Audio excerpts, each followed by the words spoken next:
Assalamualaikum warahmatullahi wabarakatuh.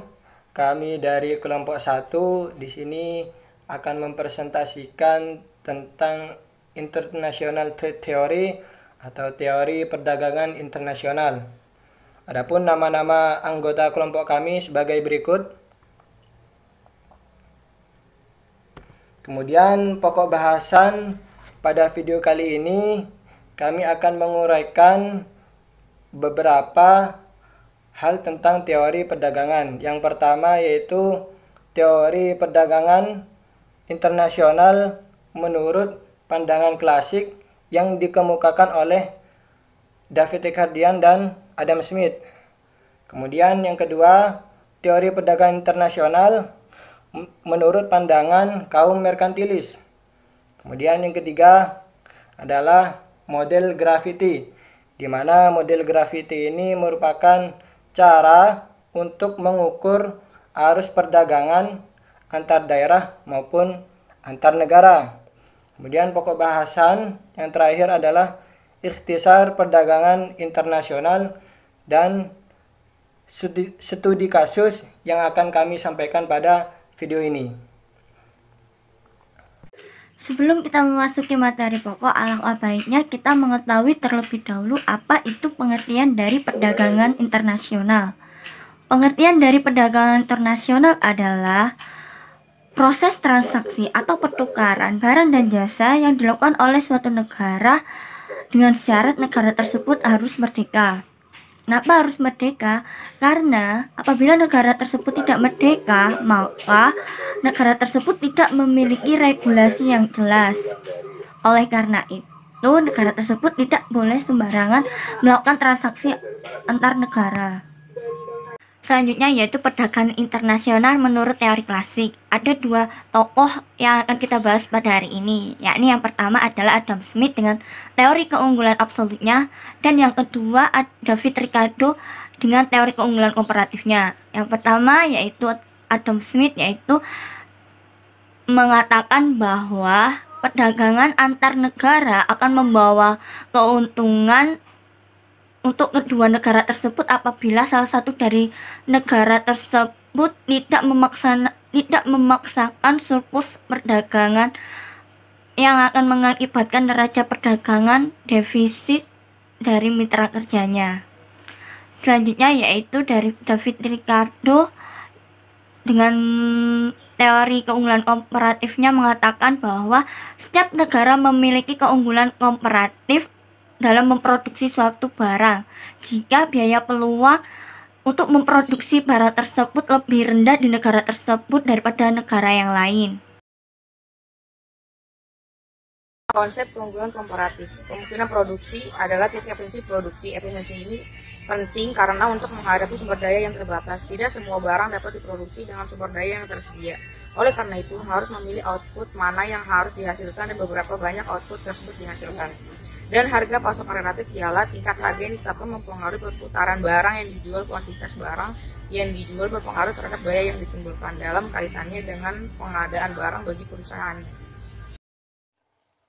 Baik teman-teman, di sini kita akan membahas mengenai Production Possibility Curve.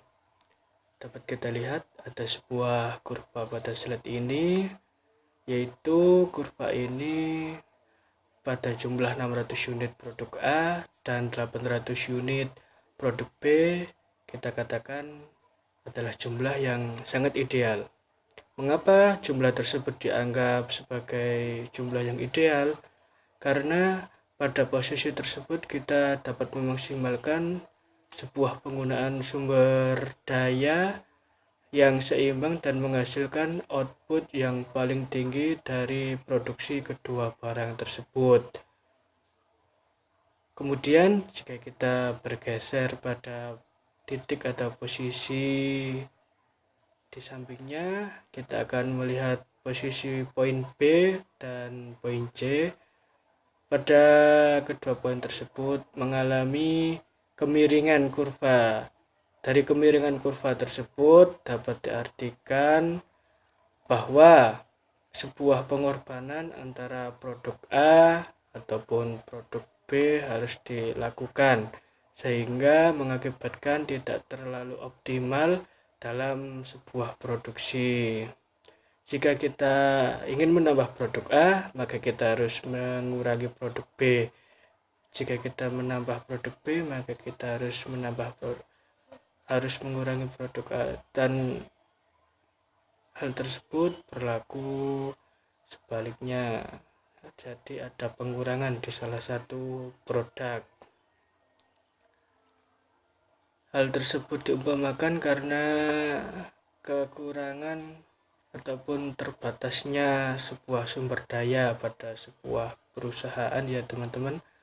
Selanjutnya akan saya jelaskan dari salah satu contoh yang menggambarkan pada bagian grafik yang berada di atas. Ketika kita memutuskan untuk memproduksi sebuah barang sebanyak 1400 unit produk A, maka kondisinya adalah kita tidak dapat memproduksi produk B. Hal ini juga berlaku pada sebaliknya. Jika terjadi kita menghasilkan produk B sebanyak 1000 unit, maka kita juga tidak akan menghasilkan produk A. Sehingga dari sini dapat kita simpulkan bahwa poin kombinasi dari produksi sebuah produk A dengan produk B yang dapat kita hasilkan efisien akan membentuk sebuah kurva yang berbentuk jekung, yang kita sebut sebagai kurva kemungkinan produksi. Jika poin yang berada pada luar garis lengkung seperti contohnya dalam kurva ini pada titik X ya, dapat kita lihat pada titik X pada kurva ini adalah menggambarkan sebuah keadaan kombinasi output yang tidak mungkin bagi kita untuk memproduksi, karena di sini kita juga mempertimbangkan sumber daya ataupun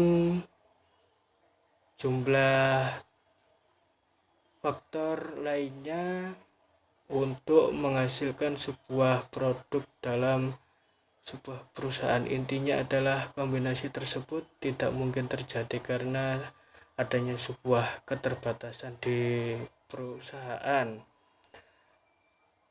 Sementara itu, posisi titik-titik yang berada di dalam kurva menunjukkan kombinasi output yang tidak efisien. Pada contoh kurva ini dapat kita lihat pada titik Z ya. Pada titik Z tersebut kita anggap tidak efisien. Mengapa hal tersebut tidak dianggap efisien? Karena kombinasi yang digunakan mengalami hasil yang tidak memaksimalkan penggunaan sumber daya, sehingga dapat dikatakan dari beberapa sumber daya tidak digunakan dengan optimal. Inilah pentingnya kemungkinan produksi pada kegiatan perdagangan internasional yang luas. Menentukan harga relatif. Salah satu cara yang bermanfaat untuk memadukan kedua pasar menjadi satu ialah dengan tidak hanya menitik beratkan pada jumlah barang A dan barang B yang ditawarkan dan yang diminta, tetapi juga pada penawaran dan permintaan relatif, yaitu pada jumlah barang A yang ditawarkan atau yang diminta dibagi dengan jumlah barang B yang ditawarkan atau yang diminta. Harga barang yang diperdagangkan secara internasional seperti harga lainnya ditentukan oleh penawaran dan permintaan. Namun dalam membahas keuntungan komparatif, kita harus menerapkan analisis penawaran permintaan dengan hati-hati. Baik, di sini saya akan menjelaskan slide ke-9. Sebuah metode produksi tidak dapat langsung melakukan perhitungan perdagangan internasional karena didasarkan pada teori dan metode tertentu. Ada dua yang dapat kita gunakan dalam mengetahuinya.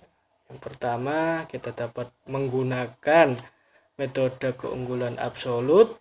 Kemudian kita juga dapat menggunakan metode keunggulan komparatif. Untuk metode yang pertama ada metode keunggulan absolut.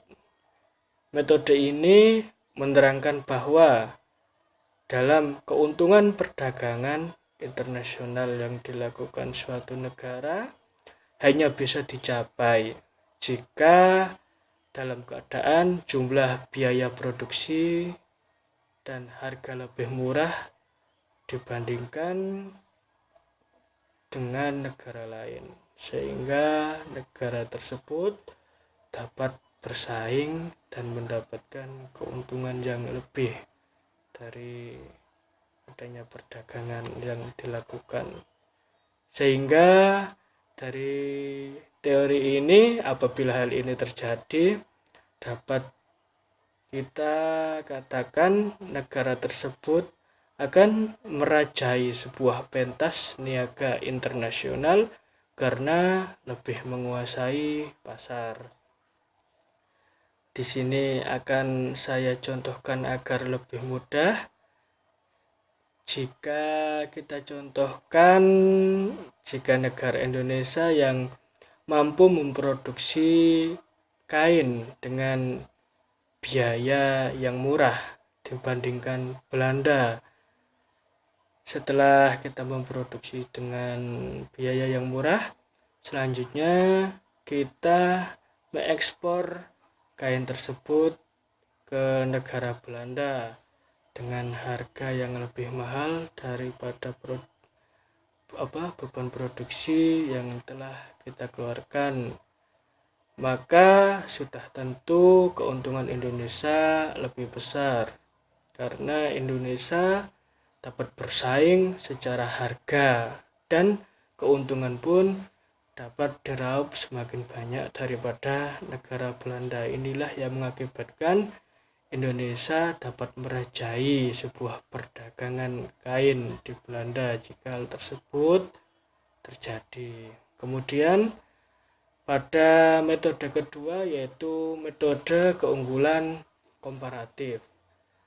Dalam metode ini menerangkan bahwa tidak ada negara yang bisa merajai perdagangan secara absolut. Metode ini berarti jika kita lihat bertentangan dengan metode keunggulan absolut. Menurut metode keunggulan komparatif, faktor penyebabnya negara tidak dapat merajai perdagangan secara absolut karena adalah sumber daya alam antar negara tidak sama. Artinya tidak menutup kemungkinan suatu negara bisa merajai perdagangan, sehingga masih ada potensi yang bisa digali pada negara-negara yang bisa dioptimalkan sumber dayanya. Inilah yang menghasilkan sebuah keuntungan yang bisa disebar secara merata dan menyeluruh di negara tersebut. Upah relatif. Upah relatif ini biasanya dilihat dari nilai upah dibandingkan dengan laba perusahaan. Disebut dengan upah relatif karena nilai yang relatif tergantung dari laba perusahaan tersebut. Adapun di berbagai negara, biasanya menentukan tingkat upah minimum itu ditetapkan dengan cara tawar-menawar yang kolektif. Artinya, terjadi kesepakatan antara pekerja dan perusahaan sebelum menentukan tingkat upah.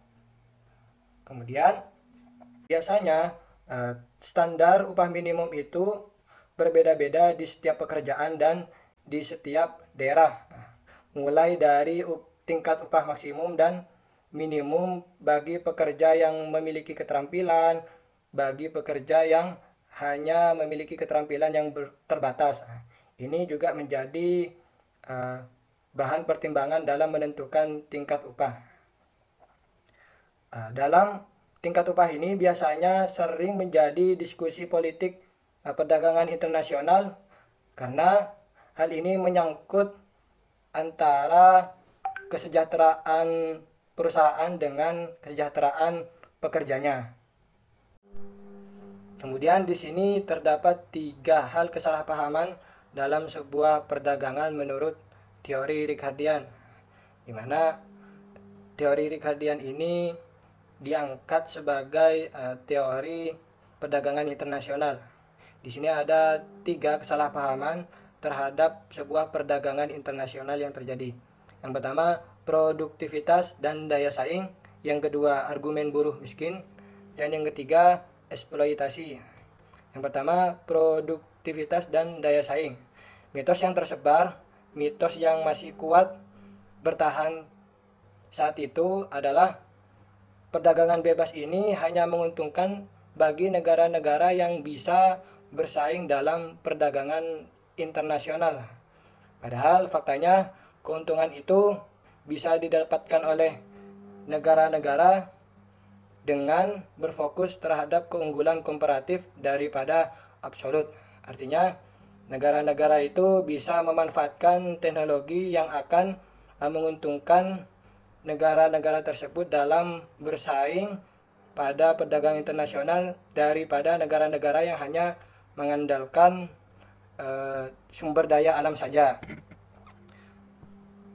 Kemudian yang kedua, argumen buruh miskin, di mana persaingan asing itu dianggap sebagai persaingan yang tidak adil yang akan memberatkan kepada negara-negara berkembang yang memiliki upah rendah.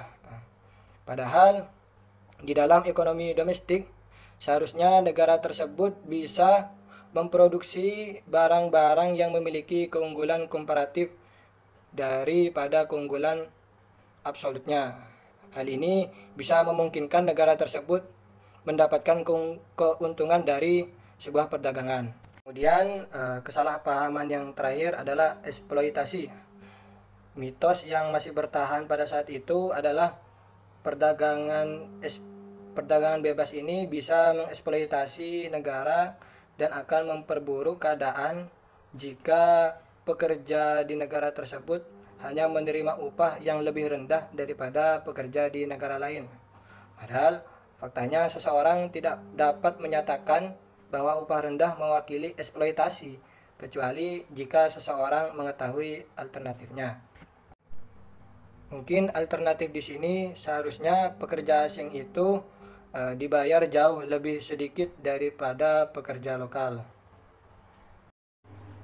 Assalamualaikum warahmatullahi wabarakatuh. Untuk menentukan upah relatif dalam model multigood, yaitu kita harus melihat di latar belakang permintaan relatif barang dengan permintaan relatif tersirat untuk tenaga kerja. Ini bukan permintaan langsung dari pihak konsumen. Maka sebaliknya, ini adalah permintaan turunan yang dihasilkan dari permintaan barang yang diproduksi dengan tenaga kerja masing-masing negara. Permintaan turunan relatif untuk tenaga kerja dalam negeri akan turun ketika rasio upah dalam negeri naik karena 2 alasan. Pertama, karena tenaga kerja dalam negeri menjadi lebih mahal dibandingkan tenaga kerja asing. Barang yang diproduksi di dalam negeri juga menjadi relatif lebih mahal, dan permintaan dunia untuk barang-barang ini turun. Dan yang kedua, ketika upah rumah naik, lebih sedikit barang yang akan diproduksi di dalam negeri dan lebih banyak di luar negeri, yang selanjutnya mengurangi permintaan tenaga kerja rumah.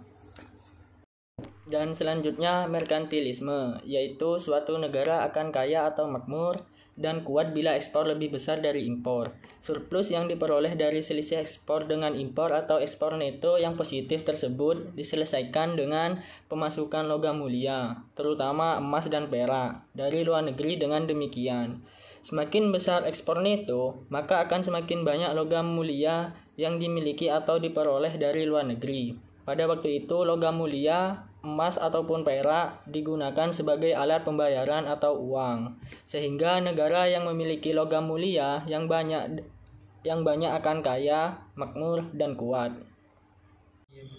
persamaan dan juga perbedaan masa sekarang dengan masa merkantilisme. Untuk persamaan, mereka ini sama-sama menginginkan nilai ekspor itu lebih tinggi daripada nilai impor. Pada masa sekarang, nilai ekspor diinginkan lebih tinggi daripada impor karena mereka ini menginginkan sumber devisa ini untuk pembangunan. Adapun mereka ini menggunakan tarif impor yang relatif lebih tinggi karena untuk mengurangi kompetisi barang-barang dari luar. Adapun pada masa merkantilisme, mereka ini menekankan nilai ekspor ini lebih tinggi daripada impor guna mendapatkan surplus ekspor ini dibayar dengan emas. Untuk tarif impornya sendiri juga ditinggikan karena mereka untuk mengurangi kompetisi barang-barang dari luar. Untuk perbedaan masa sekarang dengan masa merkantilisme adalah pada masa sekarang yang lebih dipentingkan adalah konsumsi nasional dan juga mereka ini membutuhkan bantuan dari negara-negara maju untuk pembangunan ekonominya. Nah, pada masa merkantilisme mereka ini tidak membutuhkan bantuan dari negara-negara maju untuk pembangunan ekonominya. Namun mereka ini lebih mementingkan konsumsi internasional. Selanjutnya yakni gravity of trade. Gravity of trade ini adalah salah satu kerangka empiris yang sering digunakan untuk menganalisa perdagangan bilateral, efek liberalisasi dan juga perjanjian perdagangan. Timbergen pada tahun 1962 mencoba untuk menganalisa arus perdagangan di negara-negara Eropa. Nah, adapun digambarkan dalam rumus di slide ya. FIJ sama dengan A dikali YI dikali YJ pangkat 3 dibagi DBIJ. Di mana FIJ ini adalah merupakan arus perdagangan dari negara I ke negara J, baik berupa nilai maupun volume dari perdagangan tersebut. Selanjutnya YI dan YJ ini adalah merupakan besaran GDP dari negara I dan negara J yang biasanya direpresentasikan ke dalam PDB. Nah, kemudian DIJ ini adalah bentuk atau kondisi geografis dari negara I dan negara J. Nah, untuk A sendiri ini adalah konstanta. Meskipun model gravitasi ini kurang kuat, namun para peneliti ini berusaha dan juga menyempurnakan teori ini.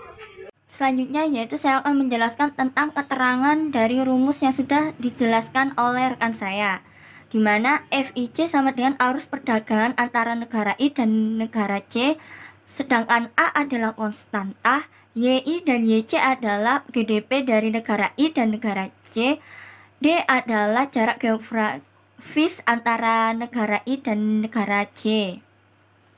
Selanjutnya yaitu teori Gatra. Teori Gatra yaitu dengan rumus yang seperti ada di bawah ini, yaitu LN sama dengan TIJ sama dengan delta O plus beta 1 ln YI plus beta 2 ln YJ plus beta 3 ln DIJ plus sigma lambda SGS NS sama dengan 1, di mana keterangan tersebut yaitu TIJ adalah arus perdagangan dari negara I dan negara J, JYI adalah ukuran ekonomi yang relevan dari negara I, sedangkan DIJ adalah jarak geografis antara negara I dan J, GS adalah faktor yang mempengaruhi perdagangan antara negara I dan negara J.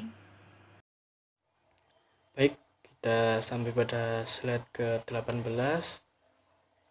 Dari ikhtisar ini, model teori ekonomi klasik yang telah kita bahas adalah sebuah model yang diterangkan oleh salah satu tokoh ekonom terkenal, yaitu Ricardian.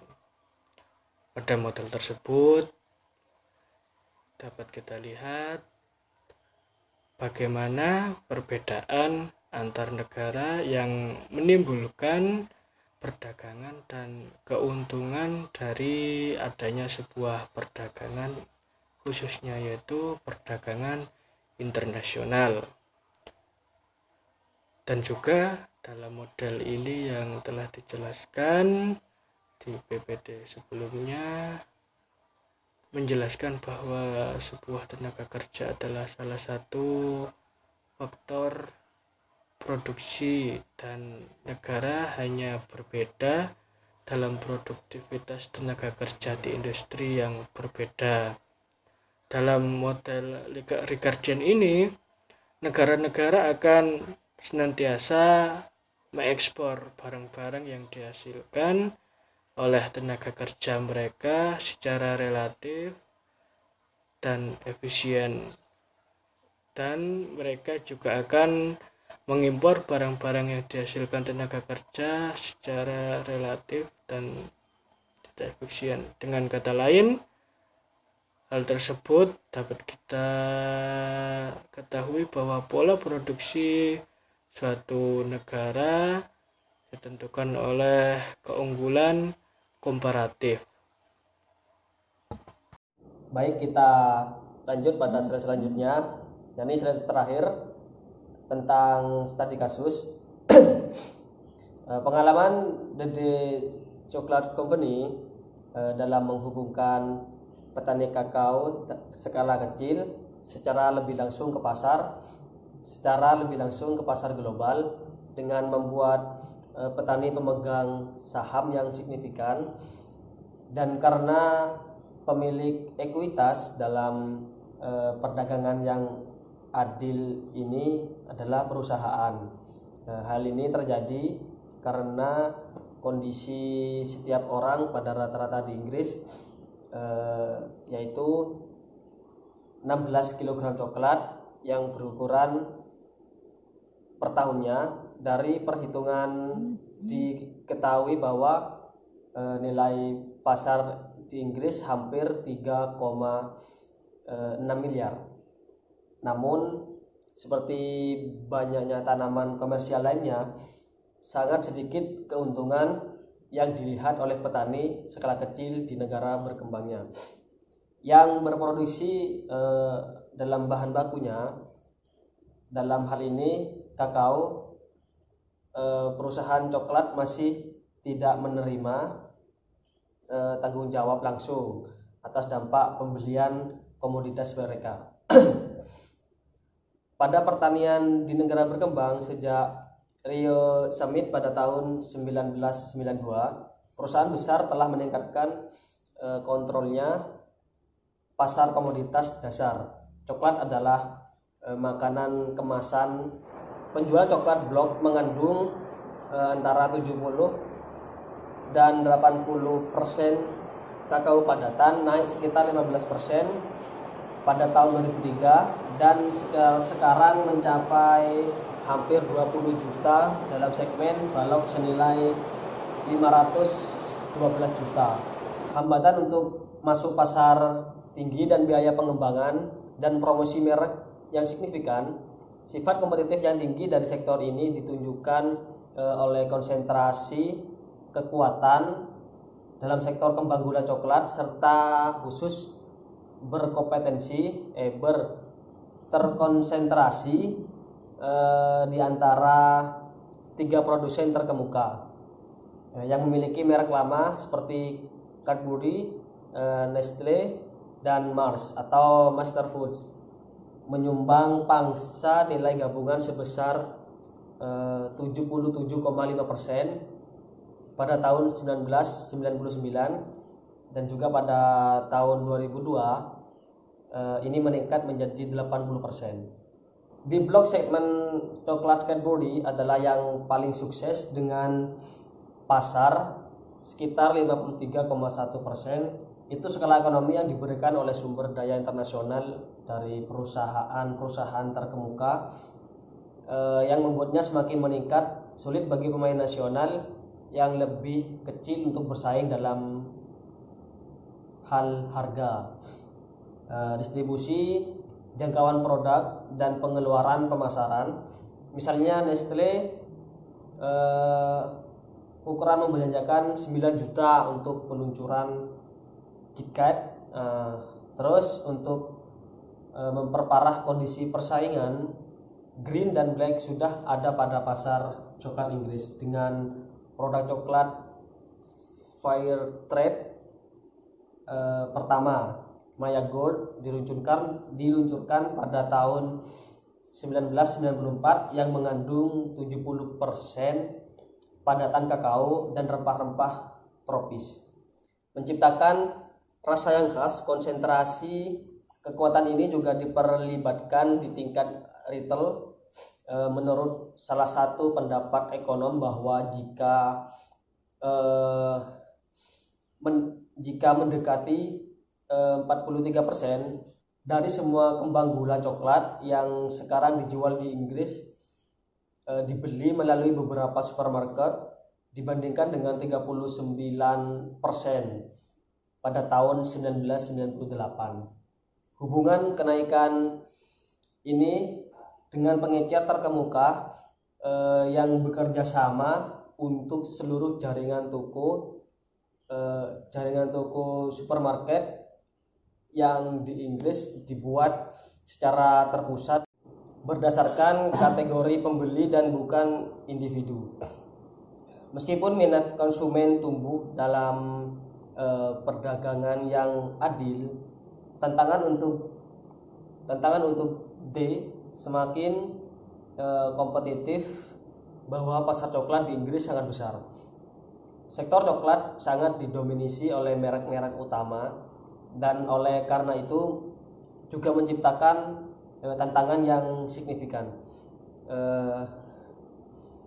Pada permulaan di tahun 1998, hal itu muncul tantangan besar yang dirasakan bahwa D coklat bisa menggigit lebih dari yang bisa mereka kunyah. Tujuan keseluruhan dari peningkatan mata pencarian memang tergantung pada penjualan coklat dan pendirian merek berhasil di pasar coklat ini di Inggris. Perusahaan perdagangannya yang adil yang beroperasi dalam sektor kompetitif ini juga mendapatkan distribusi apapun di sektor yang seperti ini yang sangat sulit. Pengecer tidak akan membahayakan pembayaran bonus tahunan yang satu grosir besar yang memasok coklat ke sektor independen mengakui bahwa memiliki terlalu banyak kerugian dalam pembayaran bonus tahunan dan tidak akan menyimpan coklat double fair trade atau merek D. Konsentrasi kekuatan ini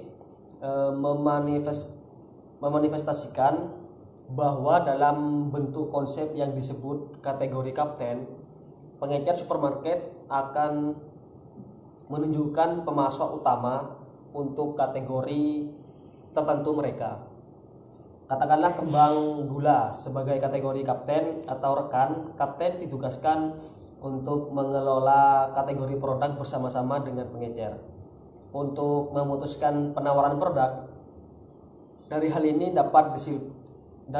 dapat disimpulkan bahwa dampak positif yang dicapai model perdagangan yang adil yang unik ini terhadap Kopakoko atau Kuapa, anggota di Ghana dari hubungan fair trade ditambah dengan ekuitas, mempertaruhkan dengan mengeksplorasi bagaimana D telah mencapai tujuan bisnisnya di pasar coklat di Inggris yang sangat kompetitif.